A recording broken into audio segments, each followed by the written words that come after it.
পবিত্র আশুরা উপলক্ষে শোভাযাত্রা এটি একটি গুরুত্বপূর্ণ ধর্মীয় ও সাংস্কৃতিক অনুষ্ঠান যা বিশেষ করে বাংলাদেশ, ভারত, পাকিস্তান সহ মুসলিম সংখ্যাগরিষ্ঠ দেশে পালিত হয়।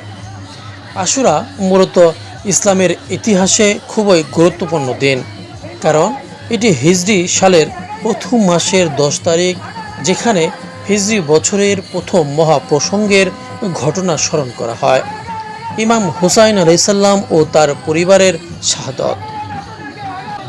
আশুরার শোভাযাত্রা মূলত শোক প্রকাশের জন্য অনুষ্ঠিত হয়। এটি কারবালা যুদ্ধের শহীদদের স্মরণে ও তাদের সাহসিকতা ও আত্মত্যাগের কথা স্মরণ করে। বিভিন্ন স্থানে থেকে মুসল্লিরা ও শহরবাসী অংশ নেন। শোভাযাত্রায় সাধারণত কালো পোশাক পরা হয়, যা শোকের প্রতীক বলে মনে করেন।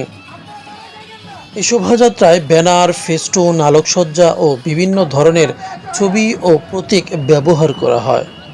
কিছু অঞ্চলে রঙিন পতাকা, তাজিয়া, বিশেষ ধরনের মৃৎপাত্র বা কাঠের তৈরি প্রতিরূপ বহন করা হয়। শোভাযাত্রার মাধ্যমে একত্রিত হন ধর্মপ্রাণ মুসল্লিরা। কিছু স্থানে মঞ্চে আবৃত্তি, কোরআন তেলাওয়াত, শোকগাথা ও শোক সভা হয়।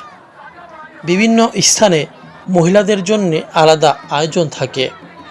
শোভাযাত্রার সময় নিরাপত্তা ব্যবস্থা কঠোর থাকে। এটি সম্প্রীতি ও ঐক্যের বার্তা প্রদান করে। শোভাযাত্রার মূলত ধর্মীয় অনুভূতি প্রকাশের এক মাধ্যম হলেও এটি সামাজিক ও সাংস্কৃতিক মিলন মেলায় পরিণত হয়। এটি মুসলমানদের মধ্যে ঐক্য ও ভ্রাতৃত্বের বার্তা বহন করে।